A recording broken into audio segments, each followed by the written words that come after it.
Okay, so patterns of effective communication. Well, this pattern here, what we call validating, is sort of the stereotypical active listening that psychologists advise. If you want to have a conversation with someone, you should face each other, you should make eye contact, you should smile to indicate that you're encouraging them, you should nod, you should ask follow-up questions. It all sounds very healthy, right? And so this is what we call a validating approach. But there are other patterns of communication that can be effective if both members are comfortable with it. So for example, in a volatile pattern of communication, people's voices might get raised, people might gesture emphatically, there might be curse words. The pattern of conversation is absolutely not this positive validating thing. It's a lot more emotional, right? It's a lot more heated. But that doesn't mean necessarily that it's ineffective. As long as both partners are listening, as long as both partners are, willing to communicate, it can be an effective approach. And some people, this is just how some people are. Some people really can't express themselves very well unless they're sort of getting almost frustrated, and then sort of it's like they are feeling like they have to just say what they mean because I've just had it with this stupid conversation, so I'll just tell you what I really think, which is kind of the goal of communication, right? To find out what the person really thinks. Conflict avoiding is another pattern that can be effective as long as you're both participating in it. So now walking on eggshells and avoiding difficult conversations so that you don't have to have the conversation is not what I'm talking about. What I'm talking about is if you're having a conversation and you can tell that one or the other of you or both of you are starting to possibly go off into hurtful behavior, saying something that you don't mean just to hurt the other person's feelings or something like that.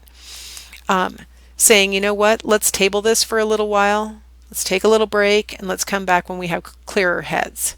That can be a really effective way to deal with communication. Let's take a break, let's be rational. One of the things that has been hard for me as a parent of a daughter with texting is that she'll get into heated texting arguments. And that's a really good situation for saying, you know what, let's wait and talk about this face to face. Because obviously we are having a text spat that is going nowhere. And it's funny how easy it is to get into a text spat because it's so easy to misinterpret what the person meant. We're trying to type fast. We sometimes misspell things so you get the wrong word. Autocorrect is not always our friend in a text. And so you may have accidentally sent a message that has an entirely different, emotional content than what you intended. Sometimes it's best to stop having that stupid conversation and say, you know what, let's wait until we see each other and we can talk. Or, you know what, let's get on the phone and talk to each other when you have time. Something like that. And that way we can stop escalating this and possibly hurting each other's feelings. And now we're really mad, right? So conflict avoiding can be a useful temporary strategy. It should not be the only thing people ever do. It's not healthy to never have conversations that might be difficult. That brings us to John Gottman's Four Horses of the Apocalypse. John Gottman is a researcher over at the University of Washington. Actually, I don't think he teaches there anymore. He now has the Gottman Institute off on like Orcas Island or something.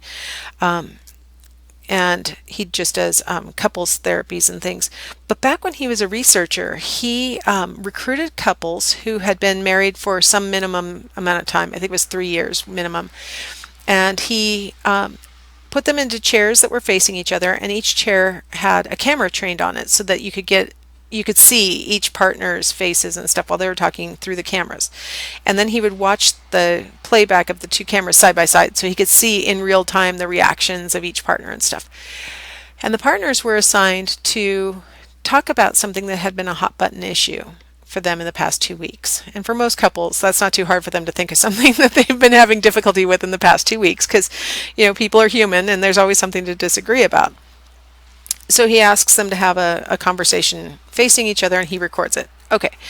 Now the study was designed to figure out effective communication styles, and ultimately to predict which couples were in trouble, which couples were less likely to make it, and who ultimately ended up divorcing. So, what he found is that there were really four horsemen of the apocalypse, four predictors, four behaviors that predicted those couples who ended up divorcing. So the presence of these predicts divorce within 5.6 years, Gottman reported in 1994. So the first one is criticism. I know Charlie and Lucy are not married, but she is always criticizing him. And you're weak and spineless and wishy-washy, right? Criticism. We oftentimes don't hear ourselves criticizing our partners because hardly ever are we that mean. And you're weak and spineless and wishy-washy. Hardly ever are we that mean to our friends or to our romantic partners. But we oftentimes say things that are less than encouraging. How's that for a phrase, right? We will say things like, "Why do you always?" We'll say things like, "You're always doing that. You'd never care about me. You are a slob. You're always leaving your socks on the floor." Things like that. Those little things that maybe don't sound quite as mean as what Lucy said, they accumulate and they can become harmful over time. Contempt. There's nothing like a good sneer to dry up conversation. How's mine look? Contempt oftentimes is detected in facial expressions, and a sneer is one. When you've got that kind of the junction between your nose and your lip, that little line, that's called the nasal labial fold. And when your nose is pulled up, you get this deep crevice over there, and that's a contemptuous look. Raising one eyebrow is another contemptuous look, sort of like, you've got to be kidding me with this stupid thing that you're saying to me right now. Eye rolling, you're just so stupid. Ugh. Teenagers do it to their parents all the time. My Girl Scouts went through a phase when they were, between 10 and 12, when they were rolling their eyes so hard that it seemed like they had to be seeing their brains, I swear. That's a sign of contempt. Disrespect at the minimum, and contempt. Contempt means to think that the person is unworthy of any kind of good or positive thoughts. Defensiveness. What's that funny look for? You think my girlfriend's an airhead, don't you? Of course, he's dating a balloon, but defensiveness is when you feel like you're under attack, and so you have to try and protect yourself from that attack. So instead of responding to the attack, you say things like, well, I had to do that because, and then you give an excuse or an explanation for why you behaved in the way that your partner doesn't like. You rationalize it, make it seem like it was the only reasonable thing to do. Stonewalling. Actually, I fail to see where this is leading, and I no longer wish to continue this conversation. Stonewalling in romantic partnerships oftentimes takes the form of turning your head away so you don't look at the person anymore. Sometimes some of the participants in his study would literally put their hand up, like, stop, don't even talk to me. That old talk to the hand thing people used to do? They would literally put their hand up like that, like, I don't even want to hear it, just stop. Looking away, disengaging, turning your body away, that's what stonewalling means. So it shuts off conversation. In heterosexual couples, Gottman found that 85% of the stonewallers were male. Males are much more likely to say, I don't want to talk about this, and to use body language, and sometimes verbally say, I know where you're going and I don't want to hear it. Phrases like that, that's called stonewalling. And men are more likely to do it than women. Okay, so of the happily married couples who stayed married after their experience for at least 7 years, I think was the cutoff, there was a 5-to-1 ratio of positive to negative comments, whereas in the couples that ended up divorcing, there was a 0.8 8-to-1 ratio between positive and negative comments. So in the couples that ended up divorcing, there were slightly more negative comments, whereas the couples that stayed together, there were way more positive comments. So the ratio of positivity to negativity was higher in the stable relationships. And one of the things that Gottman noticed is that in the stable relationships, they argued, they had difficulties, they might even display an occasional defensive remark or something, but what he noticed is that they would come together and like make a joke about it, or some kind of shared history reference. So for example, if they're discussing some problem that they're, over the past 2 weeks they've been having difficulty with one of their sets of parents, and so they're discussing how the child of these parents was not acting like a grown-up in their dealings with their own parents. The one who is the child, who isn't dealing with his own parents very well and is being criticized for that, his or her parents, could get defensive and say, well, what am I supposed to do? They're my parents. And that might pop up occasionally in the stable marriages. But what Gottman found is that oftentimes it would be followed up with, I know this is a weakness of mine, and you love me because I'm so loyal, right? And so I'm loyal to you too. And like they try and smooth it over with some kind of shared thing. This is what makes our marriage strong, is because I'm so loyal, right? And so it helps to diffuse the tension, and it brings the couple back together on a shared basis, where it's like, I know that this is difficult, and I know I haven't handled it that well, and my allegiance is to you, right? So they would bring it back together. And so Gottman was able to predict really well which couples were likely to divorce. And of course, the couples who went on to divorce, when they found out that that was the point of the study, and that Gottman had made a prediction that they probably were going to get divorced, were a little bitter. They were like, why didn't you intervene? And he was like, I was collecting data and you knew that. You signed up to be in a study. And they were like, well, why didn't you help us? So now that's why his Gottman Institute is devoted to helping people who might be in trouble. So here are some little tips that maybe you can have as a takeaway from Gottman. How to take, we all have complaints, don't we, about our people who we are in relationships with. We all have complaints. How to make a complaint, which is a positive thing, rather than a criticism which undermines their self-esteem and undermines the health of the relationship. So a complaint might be something like, I feel like I'm not being heard. Can we talk about my day? Whereas a criticism is, you always talk about yourself. Do you even care about my day? And you can see how on the complaint side, it's formed in the I form, where it's about what I need or what is happening to me, as opposed to the criticism is in the you form, and the way that you've disappointed me and the way that you're selfish. I feel exhausted. I need you to pick the kids up from school this afternoon. So it's very specific. I can't handle it. I need you to do this. On the complaint, you never pick the kids up from school. Why is it always my responsibility? So you can imagine in the criticism, you can imagine that the criticism is going to elicit an argument. Because when you say that you never pick up the kids, I'll bet the recipient of this statement has picked those kids up from school before, right? And why is it always your responsibility? Maybe because you always do it. I am more than happy to pick up the kids. So now we're arguing about whether I'm willing to do it or not, rather than what the issue is, which is that the person who said it is tired and would like somebody else to pick up the kids today. That's all that needs to be said. I'm tired. Can you please do it? Positive side would be, I feel like I've been missing you lately. Can we schedule a date night? Criticism. You're so emotionally unavailable lately. You are not fulfilling my needs. As opposed to, I love you and miss you and want to spend some time with you. Which of those two statements makes you want to go on a date with this person? Right? You are so maybe this date is going to be spent berating me for all the ways in which I've failed you. No, I don't want to go on a date with you. As opposed to, I feel like I'm missing you. You know what? I've been missing you too. Let's do that. Let's go out. So rephrasing for positivity. So I think the simplest thing to notice is all the complaints start with I and all the criticisms start with you.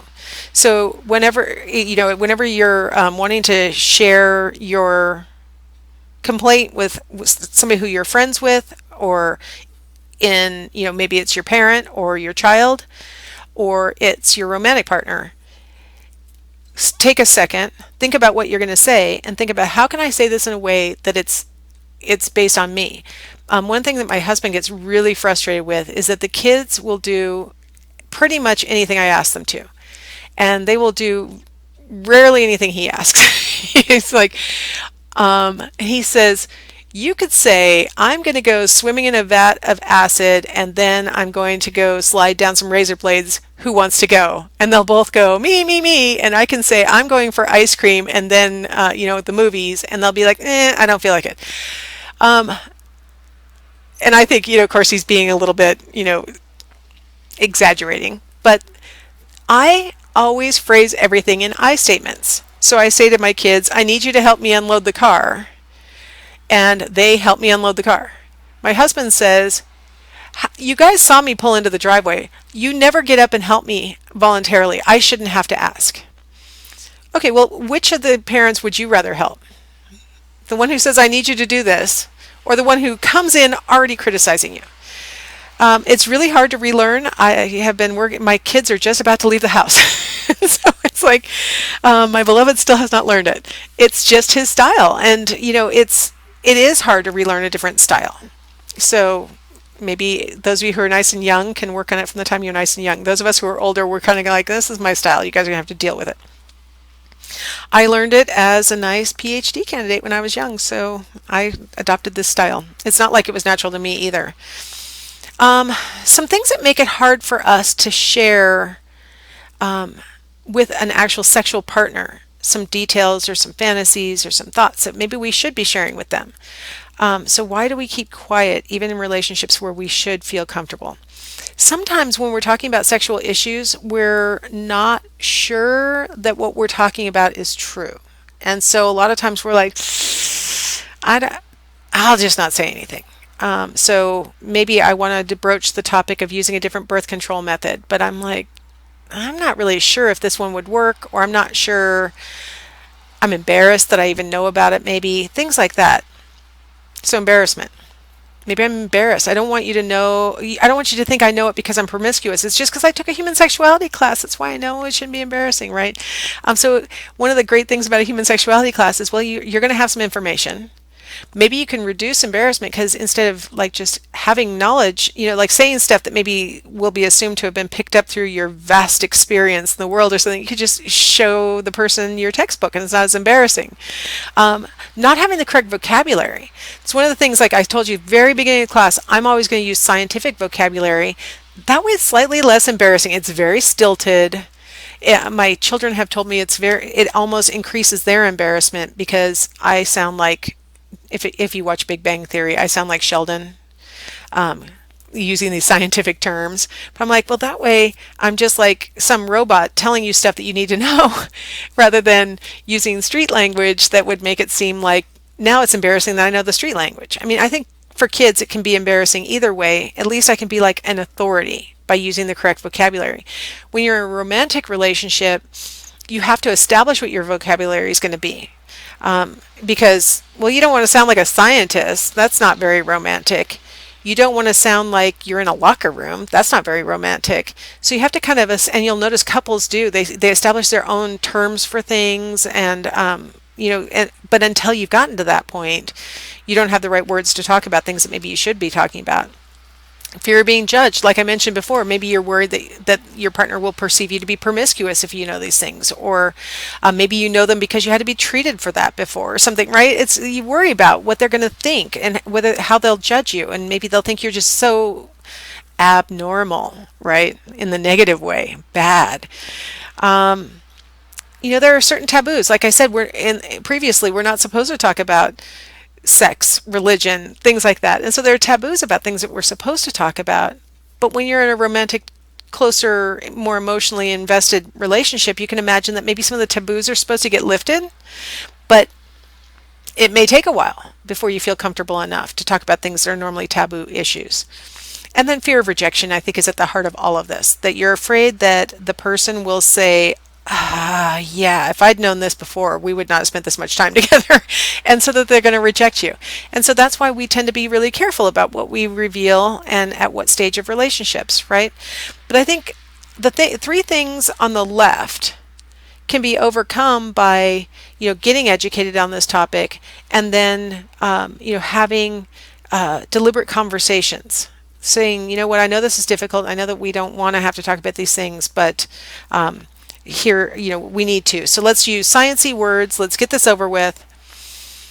One thing I'd like to point out is one really hard conversation to have with a partner with whom you have engage in sexual activity with of any sort is a lot of times you want to talk about whether your partner liked it or not. Like, did you enjoy that? Was that fun for you? Stuff like that. Those conversations immediately afterwards, like in what Masters and Johnson would call the resolution phase, should generally be positive. Like, you want to say, yeah, that was great, right? Because you don't want, when a person has just reached orgasm, things like that, they may be very vulnerable. So you want to keep it light. You want to keep it, encouraging. If you have an issue that you would like to bring up, like, really didn't like it when you did X, or I don't feel comfortable with that, or I wish we would do more of this. Those conversations are best had when nobody's naked and things like that, if you're going to have a conversation about it. If you don't want to, see, because that can be really embarrassing, right? How do you tell a person that you don't like it that they did this thing that they've now done the last 3 times you had sexual contact, and you're like, I think this is their move, and I really don't like it. How do you talk about it? There are things that you can do, like move their hand, things like that. Or what us psychologists love the best is, instead of telling them, don't do this, tell them, yes, do that. I really like it when you do whatever. Women in particular are very resistant to telling their partners what they like, especially when their partner is male. So women need to learn that men want guidance. They are insecure about whether they're doing what they should be doing. So women need to learn to encourage the desirable behaviors. Wow, I really liked that. And just don't say anything about the stuff that you don't like. It'll usually wane on its own. If you get them focused in on the stuff that you like, then they'll spend most of their time doing the stuff that you like. So I just thought I'd share a little bit about how to get what you want in sexual interactions. All right, that's a good time to stop. So we will end chapter 4 here.